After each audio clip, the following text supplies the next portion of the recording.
All right, y'all. No, I'm gonna start looking at the camera because that looks nice and friendly. I'm actually preparing my morning smoothie. And as I prepare the morning smoothie, I want to make sure that I talk about something that I thought of very distinctly this morning. But before I get into that, let's go through a few of the things that I'm putting in the smoothie. I'm using a large banana, but I'm making a smoothie for 3 people. I usually use about 1/3 of the banana. And I like to put the softer elements at the end, or at the bottom of the blender, so that the blender can take rather quickly. I have about 2 cups of spinach here, and I'm gonna press it down into the blender. I have fresh strawberries, organic. And then I have about 3/4 cup of frozen berries so that I don't have to use as much ice. And I have about 1 cup of almond milk. I will be using some water, a little bit of ice, some unsweetened coconut flakes, and it's unsweetened almond milk. I don't need the extra sugar. And this is a protein powder. No, none of this is sponsored or endorsed, but hey, I mean, Whole Foods, if you want to hook a sister up, I mean, I'm not going to deny, I'm not going to turn it away. I actually really dig this Amazing Grass protein superfood. I get it at Whole Foods. So since I'm making 3 smoothies, I'm going to put in about 2 full scoops of the protein powder. It's about 1 scoop of protein for each serving, but actually, I'm not even gonna front. I don't even have enough for 3, so let's just finish off the container there. I'm going to press my 2 cups of spinach. Again, I'm using the softer elements towards the bottom. I'm gonna be putting in my full banana, and I'm gonna try to keep my kitchen clean as I go. I'll put, you know, I'm just gonna roll with it. You can just maybe edit that part out. Hold on, I gotta look like I have my stuff together. You know, new year, new me. I'm just gonna love myself in spite of all of the things. So some fresh strawberries. I would estimate there's about like 1 cup of fresh strawberries.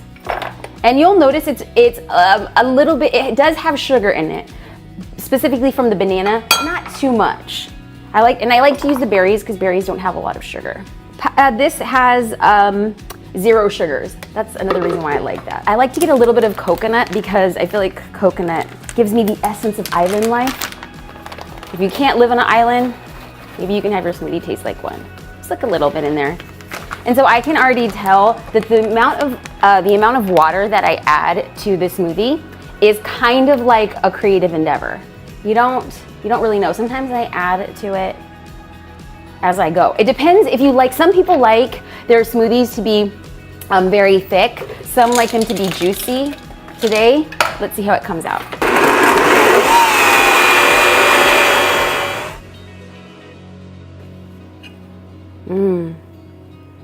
The smell of protein. So the thing I was thinking about this morning was that before I had started law school, I read this book by Scott Turow, and it's called 1L. And everybody said, you should read this book before you go to law school. This is like basically the Bible that all law students should be reading. And so I read the book. And as I was reading the book, he listed all of the reasons why you shouldn't go to law school. And as I went through each of these reasons, all I could think to myself was, I don't know if law school is the best fit for me, because I agreed with all of the things why he said I shouldn't go to law school. And I think back to this experience and I wonder if I had paid attention to his very sound advice, if I could have possibly saved time, energy, stress. And so this morning, y'all, I had a Scott Turow moment, because years later, I still think about that book.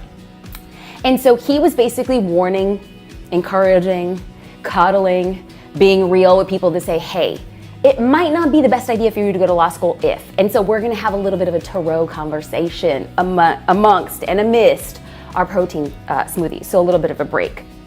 Mar, videographer, JD, who's off camera. Cheers. Cheers. Okay. Bomb. These are the 3 reasons you should not start a business. You should not start a business if you are a perfectionist. Now, I know that this idea of perfection is something fun to think about and dream about and say, oh, I'm a perfectionist. But perfectionists don't succeed at business for 2 main reasons. Number 1, they don't put out projects that they don't think is perfect, even though perfection is an illusion. Perfection doesn't exist. Like, what you think is perfect, I could think is imperfect. And what I think is perfect, you could think is imperfect. So this idea that you're circling around this thing that must be perfect when it's entirely subjective is a waste of time and stunts your growth. In fact, that business owners who actually trying out, putting things out and testing the market, they move along the lines faster and therefore reach a greater level of success because they understand what their target audience wants to see and wants to know. Number 2, you should not start a business if you are afraid of rejection or you're afraid of other people's opinions of you. I'm gonna break something down so you know in advance. 99% of the people are not going to buy the thing that you wanna sell. 99% of the people that you know, the followers that you have, will not invest in this perfect product or service that you have put out in your business. And that is okay. If you know that you are there to serve the 1%, you'll be fine. You cannot be responsible for who does not buy from you and what their opinions are. The only thing that you can control is the opinion you have of yourself. So my friend, let me save you a lot of time that I have spent wasted trying to be a lot of things to different people. Is you cannot control somebody else's opinion, but you can control the opinion you have of yourself.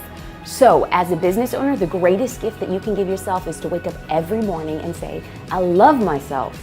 I love what I'm doing. I love how hard I'm trying. And we remove ourselves from the outcome. We don't have to love the outcome right now. We might be in the sticky middle. We might not be producing the stuff that we really know is in our hearts, the thing that we could ultimately produce in the world. And that's okay. Every morning you wake up and you say, as a business owner, I love myself. I love what I'm doing. I love what I'm creating. I love the hustle. I love the process. That, my friends, if you have the mindset to do that, you're well on your way to being a successful business owner. Reason number 3, you should not start a business. You should not start a business if you are not gritty. Angela Lee Duckworth started off her definition of grit. Grit is passion and perseverance for very long-term goals. Grit is having stamina. Grit is sticking with your future, day in, day out, not just for the week, not just for the month, but for years, and working really hard to make that future a reality. Grit is living life like it's a marathon, not a sprint. And the thing that I know is that the most successful business owners aren't the wittiest, they're not the smartest, they're not the richest, they're not the fastest, they're not the prettiest. The most successful business owners are those who refuse to stay down after they've gotten knocked down. And the thing that we have to remember is that, at least from my experience, is that the bigger my business grows and the longer I'm in business, the knocks become harder. They become bigger.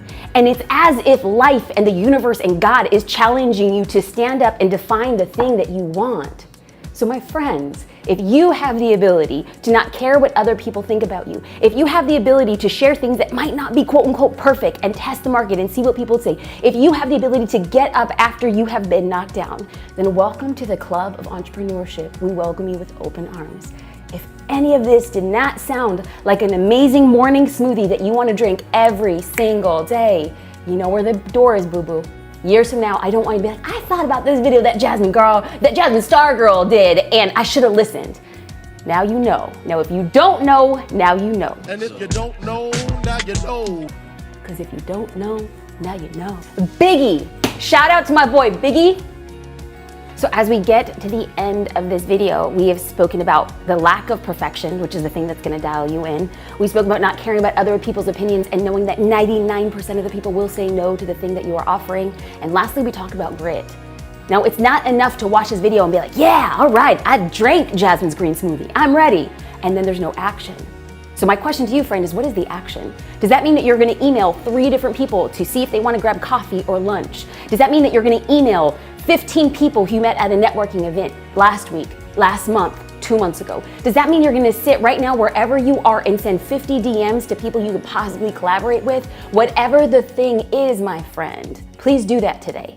It is not enough to think about the business that you want. If you know what you're getting into and you want it, then it requires action. And I'm here to root you on. So cheers, friend, to your dreams.